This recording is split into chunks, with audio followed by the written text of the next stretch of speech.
Nous sommes déjà dans l'antre du diable. Sinon presque dans le dispositif d'éléments terroristes embusqués. L'infanterie pure et dure avec cette tactique pour résoudre cette équation majeure de la manœuvre. Combattre ou protéger les civils qui courent le risque de se faire massacrer. Déjà, un commando de choc aux ordres du lieutenant John North et ses sous-lieutenants Joker Blocus et Grace assure la protection. L'armée burkinabé vient de subir l'une des embuscades les plus mortelles que l'armée n'a jamais connues depuis l'arrivée du terrorisme au Burkina Faso. Et dans cette vidéo, nous allons suivre l'embuscade en direct. Ah oui, c'est vraiment des images tristes, mais d'un autre côté aussi, on a vu la bravoure de nos FDS, de nos VDP qui n'ont jamais reculé, qui n'ont jamais fui, qui n'ont jamais baissé les armes, qui ont lutté jusqu'à la péril de leur vie.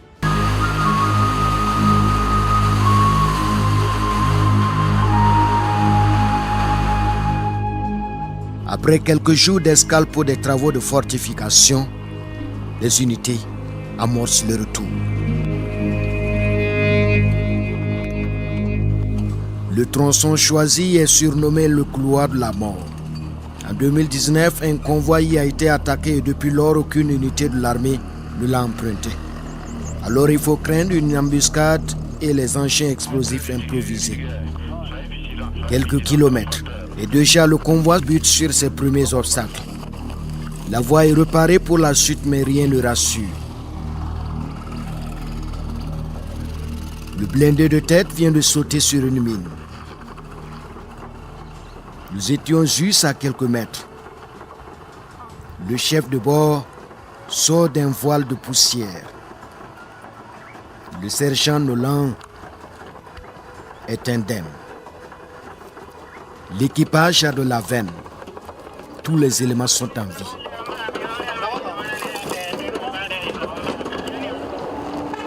La scène du crime indique que les terroristes sont décidés à nous freiner la progression. Le blindé est embarqué pour la suite du trajet qui enregistre un deuxième incident à quelques mètres. 3 mines sur un rayon de 2 km. Un mauvais présage qui n'entend pas le moral des hommes qui détruisent leur 4e engin explosif. Le 18e depuis le départ. Nous sommes dans un sanctuaire terroriste et les pieds doivent négocier le sol à chaque centimètre. Parce qu'en réalité, les traces de moto et les mouvements d'éléments isolés présagent un grand danger. Et d'ailleurs, nous sommes déjà dans l'antre du diable, sinon presque dans le dispositif d'éléments terroristes embusqués.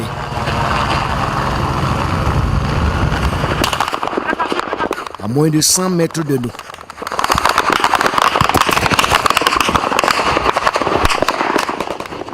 Le vacarme assourdissant.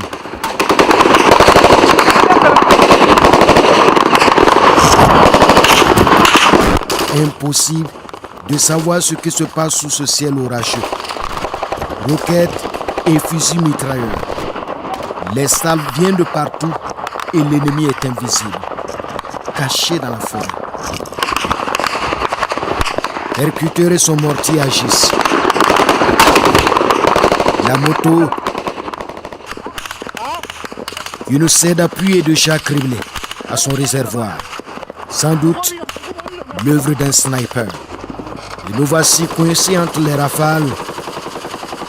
Ces balles réelles qui pleuvent sans cesse. Une scène de guérilla d'une violence unie avec la mort en face. Dans les bois et sur la piste, c'est la terreur.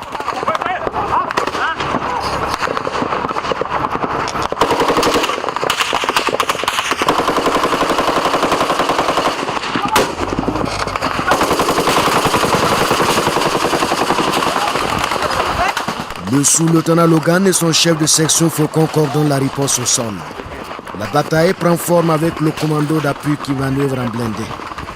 Le lieutenant Kaira monte ici à l'assaut d'un ennemi pressé de faire un carnage, mais impossible.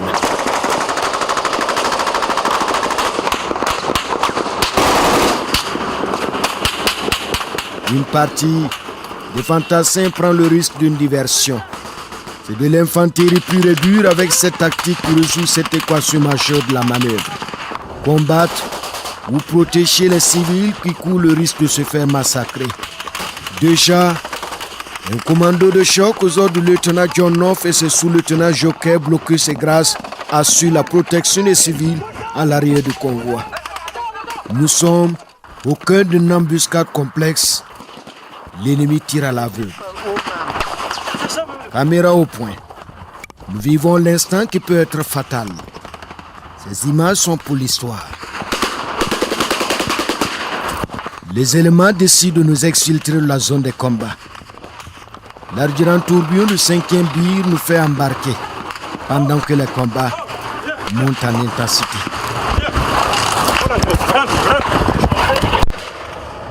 L'élément, alors de nous ramener à la base, 18 km plus à l'est. Hors de la pick-up, la riposte tient par sa rigueur mais aussi le serment. Il faut tout faire pour empêcher que les terroristes déchaînés n'atteignent le lot des civils tourmentés. Ici, les tirs sont sans répit. Nous nous rendons de plus en plus compte que les terroristes ont jalonné le convoi sur plusieurs kilomètres et tentent désespérément de le couper. Un panache de fumée s'échappe. Nous sommes bien dans l'antre du diable avec la forêt et la boue. Le repli est obligatoire pour ces nombreux civils protégés par les militaires. Mais là encore, rien n'est facile. Hors de la chaussée, les véhicules s'embourrent. L'élément est téméraire, mais la pick-up ne tient plus.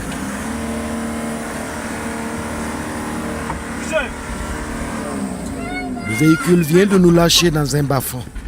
Nous devons alors débarquer. Avancez.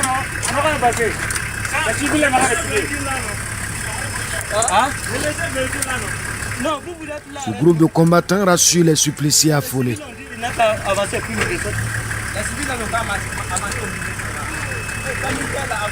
Certains ont même abandonné leurs enfants, très vite récupérés par les militaires.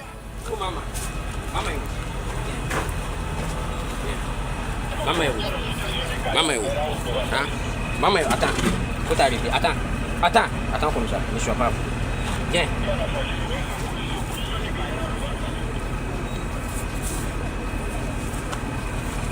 Restez comme ça. Oui, descends.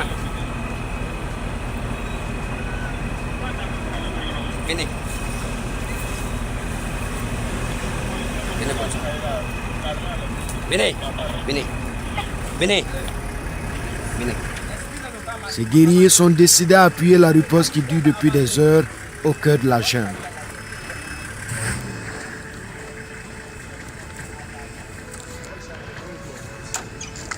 Tout ce qui est blindé là. Attendez, doucement. En blindé, nous continuons le trajet sous la pluie défavorable pour l'action des vecteurs aériens en position de combat. L'adjudant Wangari et son groupe couvrent ici les arrières de la foule de civils. La féroce bataille derrière nous a duré plus de 3 heures. L'ennemi, sorti par milliers, a enregistré des pertes importantes dans ses rangs pendant les combats et les frappes des drones qui ont duré toute la nuit. Au lendemain, nous voici héliportés par l'armée de l'air pour regagner Ouagadougou. Désormais, le pire est derrière.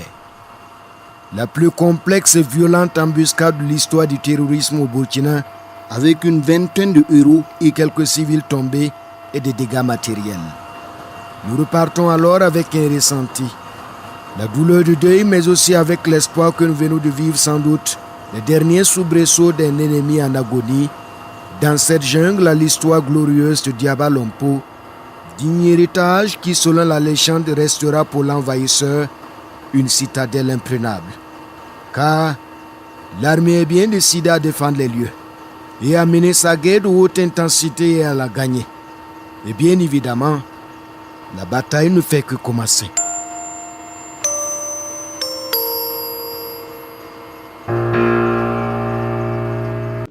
On vient de terminer le reportage du journaliste Leradan Philippe de la télévision nationale burkinabé que je salue son courage, sa bravoure à aller nous amener ces images vraiment, des images en première front de bataille et l'embuscade qui s'est déroulée et on a assisté à l'embuscade en direct. C'est comme on y était, on a vu la bravoure des FDS, la bravoure des VDP, la bravoure de tous ceux qui sont en train de combattre les terroristes pour la souveraineté du Burkina, pour libérer le territoire burkinabé, pour chercher les terroristes sur l'étendue du territoire burkinabé.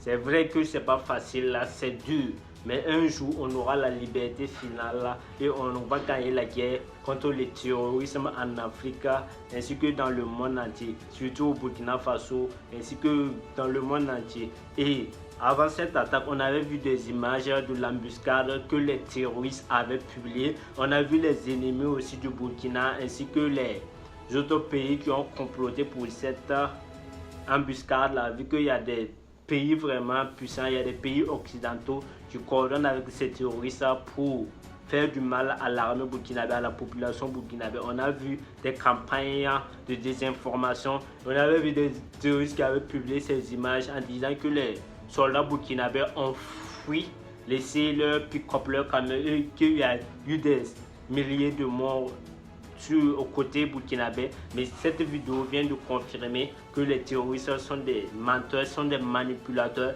Ils sont en train d'envoyer des vidéos vraiment ils ont envoyé ces vidéos là et les manipulateurs aussi ont utilisé ces vidéos pour manipuler la population et la communauté internationale en disant que l'armée burkinabé a eu énormément de pertes. Or pourtant c'est de la désinformation et ces vidéos montrent à tel point les soldats burkinabés sont vraiment des héros. Ils ont été des vrais guerriers qui ont lutté jusqu'à la victoire finale et à la perte aussi. Il y a énormément de soldats aussi qui ont laissé leur vie. Il y a plus de 20 soldats qui ont donner leur vie pour la libération et pour défendre les civils.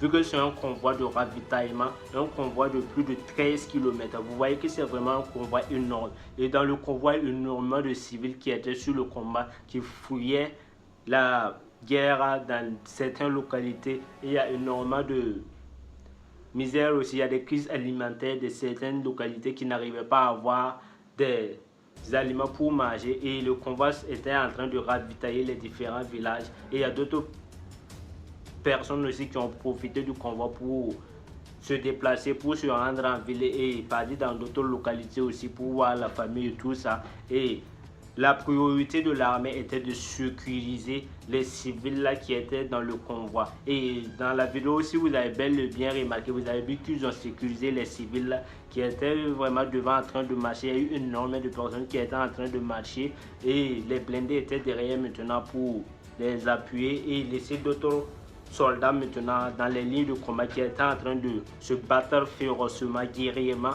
pour contre-attaquer l'offensive que ces ennemis-là ont lancée. Et ils ont fui, les terroristes ont fui. Et les vidéos qu'ils ont eues, c'est les vidéos qu'ils étaient en train de faire quand ils étaient en train de faire l'offensive. Et ces soldats sont partis pour sécuriser les civils. Et on a vu des enfants aussi qui étaient dans le convoi. C'est vraiment triste ça. C'est ce que ces genres de personnes sont en train de faire, ce que les terroristes sont en train de faire.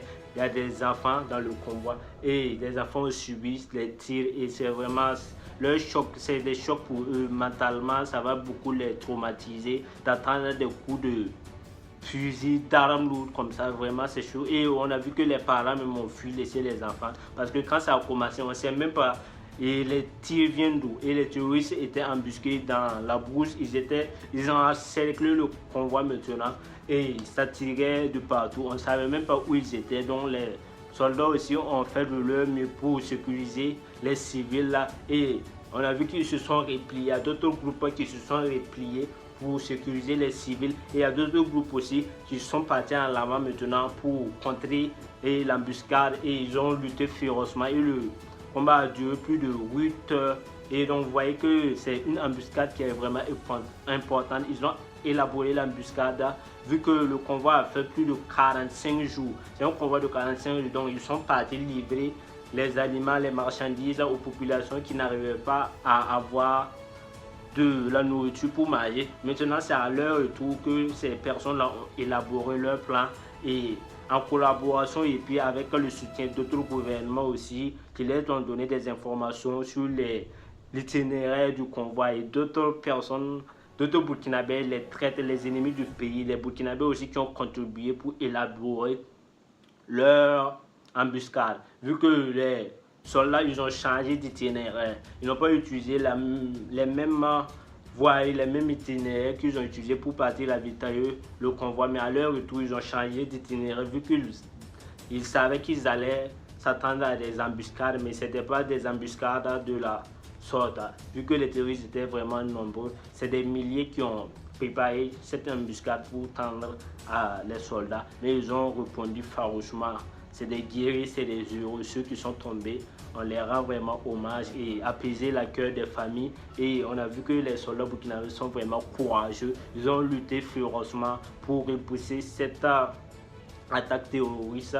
Et les terroristes nous avaient fait des vidéos et des manipulateurs aussi, les ennemis de la nation, les ennemis du Burkina avaient utilisé ces vidéos pour faire des vidéos de propagande, qu'il y a eu des attaques, ils ont tué des centaines de milliers de soldats burkinabés, et en réalité c'est archi faux. Ils avaient pris des blindés que les soldats avaient laissés pour partir sécuriser les blindés et dire que c'est leur butin de guerre. Et on a vu que c'est archi faux. C'est à cause des populations qui se sont repliées pour sécuriser la population. Et on a vu que les soldats burkinabés sont vraiment courageux. Dites-moi ce que vous en pensez de cette embuscade, ce plan élaboré pour déstabiliser le Burkina Faso, pour tuer des innocents, et le courage aussi des soldats. Allez, God bless.